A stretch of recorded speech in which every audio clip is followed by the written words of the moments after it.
বন্ধুরা, আজ আমি তোমাদের এমন এক গ্রামের গল্প শোনাবো যে গ্রামে মানুষ ছিল ঠিকই, কিন্তু কাজ করার ইচ্ছা ছিল না কারো। এই গ্রামের নাম ছিল অলসপুর। এখানে সূর্য উঠত কিন্তু মানুষ ঘুমাতো, পাখি ডাকত কিন্তু কেউ শুনত না। আর এই অলস গ্রামের সবচেয়ে অলস মানুষটির নাম ছিল বাবলু। বাবলু এমন অলস ছিল যে সে ভাবত, আজ কাজ করব, কাল বিশ্রাম নেব। কিন্তু সমস্যা ছিল, তার সেই আজ আর কখনো আসতো না। আহা, কাজ করলে পিঠ ভরে না, ঘুমালে কিন্তু স্বপ্ন আসে। বন্ধুরা, অলসপুরে কেউ মাঠে চাষ করত না, কেউ দোকান খুলত না, কেউ নতুন কিছু শিখত না। ফলে কি হলো জানো? ধীরে ধীরে গ্রামটা পিছিয়ে পড়ল। খাবার কমে গেল, হাসি কমে গেল, আর আশা একদম হারিয়ে গেল। ঠিক তখনই এই গ্রামে এলো এক ছোট্ট মেয়ে, নাম টুকটুকি। সে ছোট হলেও তার চোখে ছিল বড় স্বপ্ন।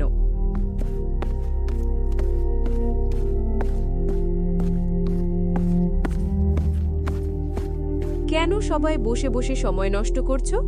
স্বপ্নে কাজ করাই তো সবচেয়ে সহজ। বন্ধুরা, অনেক সময় আমরা বাবলুর মতোই হই। আমরা জানি কি করা দরকার, কিন্তু করি না। আর তখনই দরকার পড়ে একজন টুকটুকির, যে এসে প্রশ্ন করে, তুমি কেন পারছো না? এই গ্রাম একসময় খুব সুন্দর ছিল রে বাবা। আমরা সবাই কাজ করতাম, একসাথে হাসতাম। চাচার চোখে তখন জল, কারণ তিনি জানতেন পরিশ্রম হারালে সবকিছু হারায়। টুকটুকি তখন এক বুদ্ধি করল। সে বলল, চলো আমরা একদিনের জন্য কাজ করে দেখি।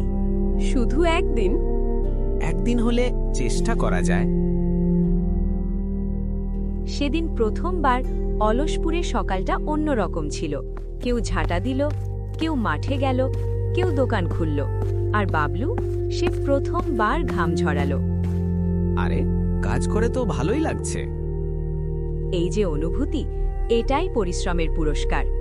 একদিন থেকে এক সপ্তাহ, এক সপ্তাহ থেকে এক মাস, আর অলসপুর বদলে গেল। এখন সেখানে হাসি আছে, খাবার আছে, আর সবচেয়ে বড় কথা, আত্মসম্মান আছে। বন্ধুরা, এই গল্প শুধু বাবলুর নয়, এই গল্প আমাদের সবার। অলসতা আমাদের থামিয়ে দেয়, আর চেষ্টা আমাদের এগিয়ে নেয়। আজ যদি তুমি একটু চেষ্টা করো, আগামীকাল তোমার গল্পও বদলে যাবে।